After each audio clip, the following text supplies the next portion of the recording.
The next question for this Ask Me Anything comes from Instagram. And someone asks, is it unusual to know you want to become an entrepreneur before you have a product to sell or even know what you kind of want to be doing? And it's not unusual because obviously we look at what's in the media, right? We understand that entrepreneurship is today's kind of newest look into like the future of Gen Y.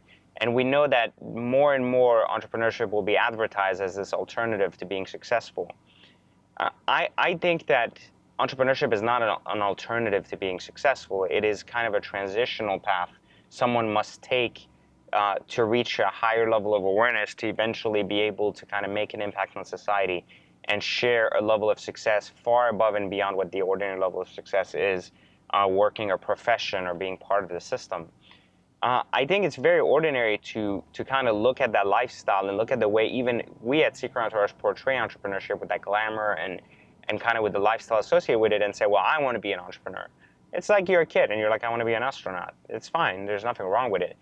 The benefit of though wanting to be an entrepreneur versus an astronaut is that when you're younger and you look at being kind of a sport player, an astronaut, or anything, there's very little you can do other than follow a conventional path of continuous education or practice to eventually get there. With entrepreneurship, the beauty of it is the more interested you're in it and the more you start digging into how to become one, the more you're about to get to know yourself, which is going to make you or take you on a path of success, regardless of that you become an entrepreneur, find a solution to a problem, or create a product or service. You see, creating a product or service doesn't make you an entrepreneur, and I've talked about this before, but I'll say it again.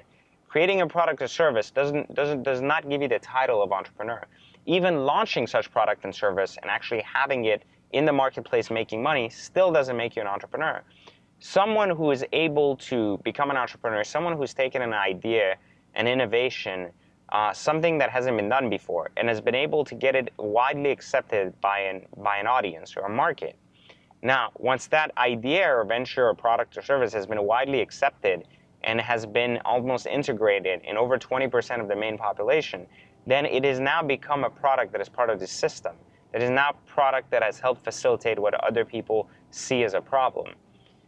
Once you've successfully done that, once you've successfully monetized such issue, once you've successfully launched it and gotten that public acceptance, then and only then will you be able to go ahead and earn the title of entrepreneur. So being entrepreneurial in nature or wanting to educate yourself on entrepreneurship early on or wanting to become one is an amazing thing and shouldn't be taken in a negative sense, even if you don't know or have a product or service. Wanting to become an entrepreneur does not make you a wannapreneur. A wannapreneur, when it has the negative connotation, which I think a lot of young people are afraid to be labeled as a wannapreneur, which is where this question really comes from that I'm being asked today. The difference between a wannapreneur, someone who is claiming to become or be an entrepreneur and telling everybody how they're an entrepreneur and they're doing this, but they're not really doing shit, right? Like they just started a venture or product or service. They're barely selling any. They live in a basement. They're trying to make shit happen. There's nothing wrong with that. But you're not an entrepreneur when you're in that stage. You're someone who's attempting to become an entrepreneur.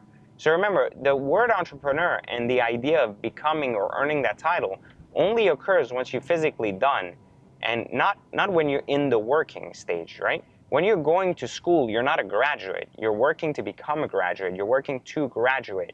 You're not already a graduate of a four-year university just because you're in school. You're attending a four-year university. So you have to think of entrepreneurship in the exact same lens. You're only an entrepreneur once you succeed, not when you're in the building capital stage. When you think of an Elon Musk and someone says, well, he's working on Tesla, he really hasn't succeeded the way he wants to yet, but Tesla in itself is a success. Elon Musk is not called an entrepreneur because of his success rate with Tesla or with SpaceX. He was an entrepreneur because of his success with PayPal and some of these other ventures he's had previous to that have enabled him to not take on these greater challenges. So when you see some of these pioneers in entrepreneurship be called that, consider them these pioneers because of what they've done before, not because of what they're working on today. I highly recommend people start rethinking the difference between being an entrepreneur in the making and a wannapreneur. So there's no negative connotation between being an entrepreneur in the making. There's a lot of negativity between being an wannapreneur, which is someone who claims or acts as an entrepreneur even though they really haven't done anything to earn that title. So it's not a bad thing. Go study up on it, read more about it. It only teaches you about yourself. It only can make you a better person. You really have nothing to lose wanting to be an entrepreneur and working hard on educating yourself around the topic and knowing what it takes to succeed. Today's question is regarding third circle theory and the sequel. Many people have been emailing asking about if I'm going to be